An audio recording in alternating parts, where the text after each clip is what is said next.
दोस्तों आज मैं आपके साथ शेयर कर रही हूँ नमकीन मठरी की रेसिपी। इसे एक बार बनाकर आप इसे 15 से 20 दिनों तक स्टोर करके खा सकते हैं और ये चाय के साथ खाने में बहुत ही बढ़िया लगती है। तो चलिए आज की जो रेसिपी है बनाना शुरू करते हैं। तो इस रेसिपी को बनाने के लिए हम बाउल में लेंगे आधा कप मैदा और इसमें हम ऐड करेंगे 2 से 3 पिंच नमक।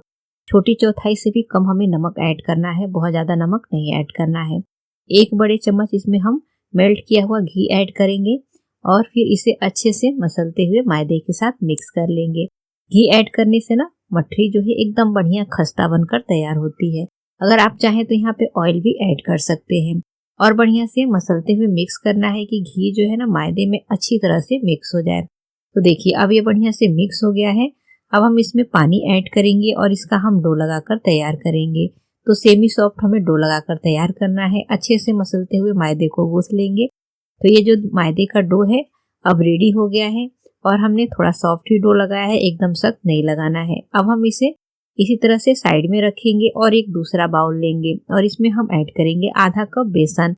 आधा कप हमने मैदा लिया है, आधा कप ही हम बेसन ऐड करेंगे। छोटी चौथाई चम्मच नमक ऐड करेंगे, छोटी चौथाई चम्मच हल्दी पाउडर, छोटी चौथाई चम्मच गरम मसाला पाउडर, आधी छोटी चम्मच अजवाइन, आधी छोटी चम्मच जीरा, आधी छोटी चम्मच रेड चिली फ्लेक्स और 1 छोटी चम्मच हम कसूरी मेथी लेंगे और कसूरी मेथी को इस तरह से हाथों पे क्रश करके ऐड कर लेंगे। और अब हम इसमें ऐड करेंगे 1 बड़े चम्मच मेल्ट किया हुआ घी और अच्छी तरह से हम बेसन के साथ सभी चीज़ों को मिक्स कर लेंगे। तो अब ये बढ़िया से मिक्स हो गया है।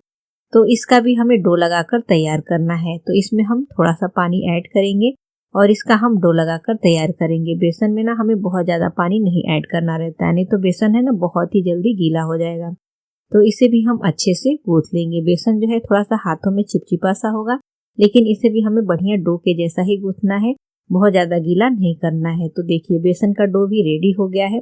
अब हम रोटी बनाने वाला चकला लेंगे और जो मैदे का हमने डो लगा के रखा है ना, उसे हम चकले पे एक बार इस तरह से अच्छे से मसल लेंगे जिससे कि ये बढ़िया से सॉफ्ट हो जाए और फिर इसकी हम बड़ी सी लोई बनाकर तैयार करेंगे। जो मैदे का हमने डो लगाया था ना, एक बार में ही हमें पूरा आटा लेना है और एक बड़ी सी लोई तैयार करनी है। अब इस पे हम थोड़ा सा सूखा मैदा स्प्रिंकल करेंगे और फिर इसकी हम रोटी बनाकर तैयार करेंगे। तो इस तरह से अच्छे से घुमाते हुए इसकी हम रोटी बनाएंगे। तो देखिए यहाँ पे हमने मैदे की जो रोटी है रेडी कर ली है, लेकिन अभी ये बहुत ज़्यादा पतली नहीं हुई है, अभी ये थोड़ी सी मोटी है। तो इसे हम प्लेट में ट्रांसफर कर लेंगे और जो हमने बेसन का डो लगा के रखा है ना, तो बेसन को भी हम इस तरह से चकले पे लेके गोल करेंगे और फिर इसकी हम लोई बनाकर तैयार करेंगे। थोड़ा सा सूखा मैदा इस पे स्प्रिंकल करेंगे और इसकी भी हम रोटी बनाकर तैयार करेंगे। तो ये जो बेसन की रोटी है ना, इस तरह से हमें घुमाते हुए बेलना है, ये चकले में चिपके नहीं। तो देखिए यहाँ पे हमने इसकी भी रोटी बना ली। इसकी भी रोटी जो है अभी बहुत ज़्यादा पतली नहीं हुई है, अब ये थोड़ी सी मोटी है। अब हम इस पे ब्रश की सहायता से ऑयल लगाएंगे। बहुत ज़्यादा ऑयल नहीं लगाना है, ब्रश की सहायता से थोड़ा थोड़ा सा ऑयल लगाएंगे और फिर जो मैदे की हमने रोटी बनाई है ना, इसके ऊपर इस तरह से सेट कर लेंगे और फिर बेलन की सहायता से इसे हमें बेलकर एकदम पतला और लंबा करना है। तो इस तरह से हमें दोनों साइड से घुमाते हुए बेलना है, नहीं तो एक रोटी छोटी हो जाएगी और एक रोटी जो है बड़ी हो जाएगी। तो दोनों साइड से पलटते हुए घुमाते हुए देखिए इस तरह से हमने इसे बेल लिया है। अब इसके ऊपर फिर से हम ब्रश की सहायता से थोड़ा सा ऑयल लगा लेंगे और फिर एक साइड से उठाते हुए हम इसका रोल बनाकर तैयार करेंगे। रोल जो है हमें एकदम टाइट बनाना है और किनारे से भी इस तरह से सेट करते हुए रोल बनाना है कि किनारे का जो रोल है ना वो भी एकदम परफेक्ट सेट हो, ढीला ना हो। तो देखिए यहाँ पे हमने जो रोल है बना के तैयार कर लिया है और रोल जो है एकदम परफेक्ट इस तरह से घुमाते हुए हमें सेट करके ले लेना है। तो अब ये रोल रेडी हो गया है। अब हम इसको पीसेस में कट करेंगे।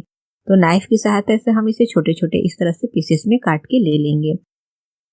ये जो मठरी है ना, आप इसे बनाकर स्टोर करके रखिए, खुद भी खाइए, मेहमानों को खिलाइए। चाय के साथ खाने में ये बहुत ही चटपटी लगती है और बच्चों को जब भी स्नैक्स खाने का मन हो ना, तो आप उन्हें दे सकते हैं, बच्चों को भी ये बेहद पसंद आएगा। तो देखिए यहाँ पे हमने इसे काट के ले लिया है। हम एक बाउल में ट्रांसफर कर लेंगे और फिर एक लोई जो हमने काटी है उसको इस तरह से बेलन की सहायता से बेल लेंगे।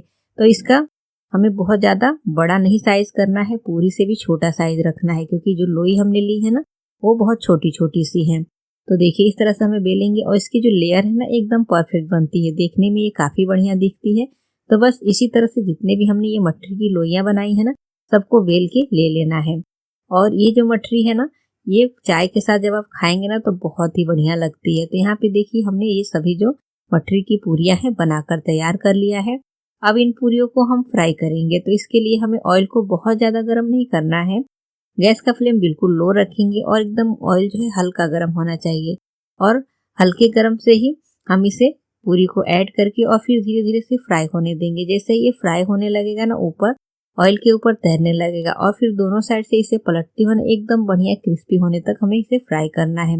लो फ्लेम पे फ्राई करेंगे तो इसका जो कलर है ज़्यादा डार्क नहीं होगा और एकदम बढ़िया ये खस्ता कुरकुरा बनेगा। अगर इसे हाई फ्लेम पे फ्राई करेंगे तो इसका जो कलर है ना जल्दी से डार्क हो जाएगा और फिर ये रोटी जैसा नरम हो जाएगा, एकदम खस्ता कुरकुरा नहीं बनेगा। तो फिर जब ये नरम हो जाएगा ना तो हम मठरी को स्टोर करके नहीं रख सकते हैं और वो खाने में भी स्वादिष्ट नहीं लगेगी। तो देखिए यहाँ पे हमने इसे फ्राई करके निकाल लिया है। अब बाकी की बची हुई मठरी भी हम फ्राई कर लेंगे। तो एकदम खस्ता कुरकुरा हमारा ये जो मठरी है बनके तैयार हुआ है और आप इसे बनाकर स्टोर करके रखें, जब चाहे तब खाएं। तो फ्रेंड्स आप भी इस रेसिपी को एक बार जरूर से ट्राई करें और आप देखिए कितनी परफेक्ट बनी है, तोड़ने से एकदम चूरा चूरा सा हो जा रहा है। और रेसिपी अच्छी लगे तो हमें कमेंट करके जरूर बताएं। वीडियो को लाइक शेयर और चैनल को भी सब्सक्राइब करें।